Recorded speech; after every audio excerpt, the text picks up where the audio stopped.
And we're joined now by the man behind all those moves, Titans GM Jon Robinson. Jon, you got a mini bye after the Thursday game last week. When you did your self-scout, what did you see from your team?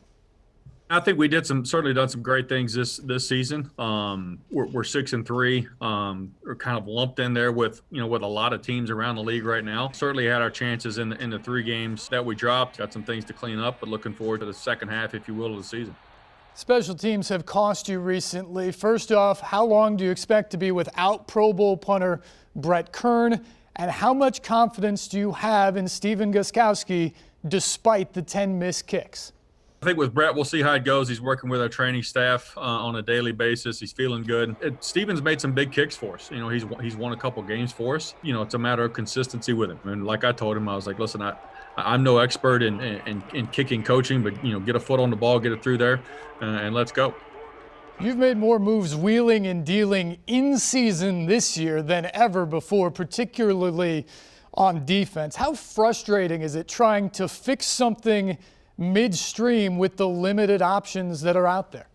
Just chalk it up to 2020. That's kind of what this year has been. There's been a lot of unexpected things that have gone on, certainly football-wise, but life-wise for the entire world. But, those were moves that we thought we needed to make as an organization, as a team. Those aren't easy decisions to make, but at the end of the day, that's what I'm charged with, is to do what we think is best for the football team.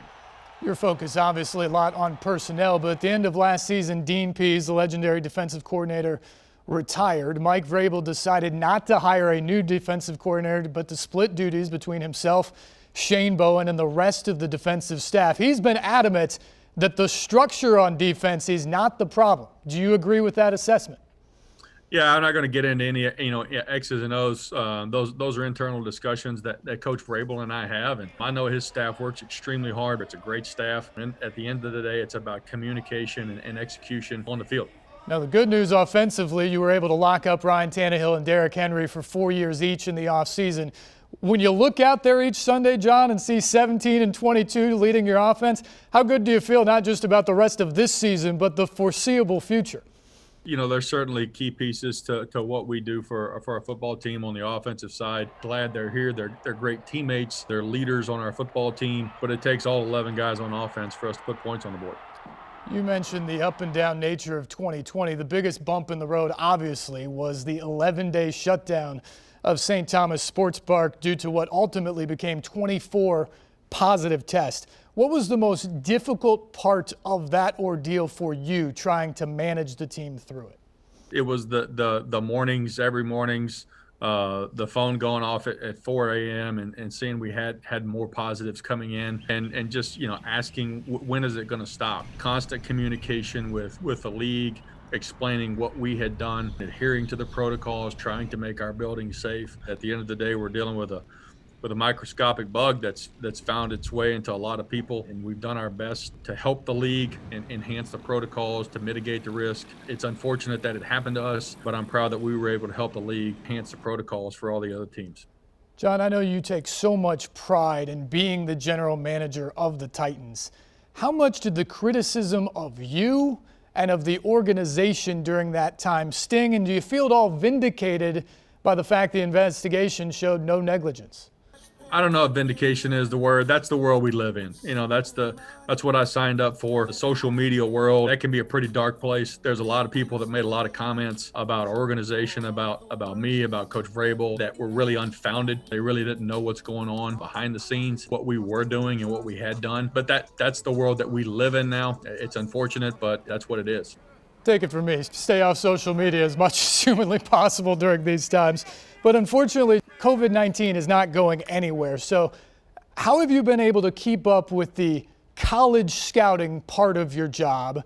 And what did you take from last offseason that you can learn from and take with you into what's likely to be another unorthodox offseason ahead? Steve, I've been able to watch a lot of the film that's come in from the colleges that are playing. We can't go to the schools, we can't go to the practices. There's been a lot of Zoom meetings, there's been a lot of phone calls made by our scouts, but it's going to be challenging. And trust me, we're brainstorming on ways that we can improve our process and try to get to know these players better for this upcoming draft to make sure that we really get the information and find out what makes these guys tick. It's always challenging, but in a virtual world, it's hard to kind of get to know them. Just the nature of this conversation points out two things: how weird 2020 has been, even in a football sense, and how much the expectations for the Titans have increased in your time there. This team is still 6-3. All your goals are in front of you. As the GM, what is your hope for what you'll see from this team down the stretch? We can't change what's happened in the past. We can only focus on what we do to improve on a daily basis. How are we going to attack today so that we have a good day and then take tomorrow when it comes? You never know what the expectation is going to be in the morning with the results from the COVID protocols. We're still getting those 4 a.m. text messages. Thank God that they've been clean. But the old adage of keep your knees bent and your head on a swivel, but come to work every day, enjoy working here, hold each other accountable, lift up your teammates, lift up your fellow coaches, your fellow staff members. We're all in this thing together, and we control our outcome. We control our outcome with our preparation on a daily basis. Jon, thanks so much for the time. Good luck in Baltimore this weekend. We'll see you there. Thanks, Steve.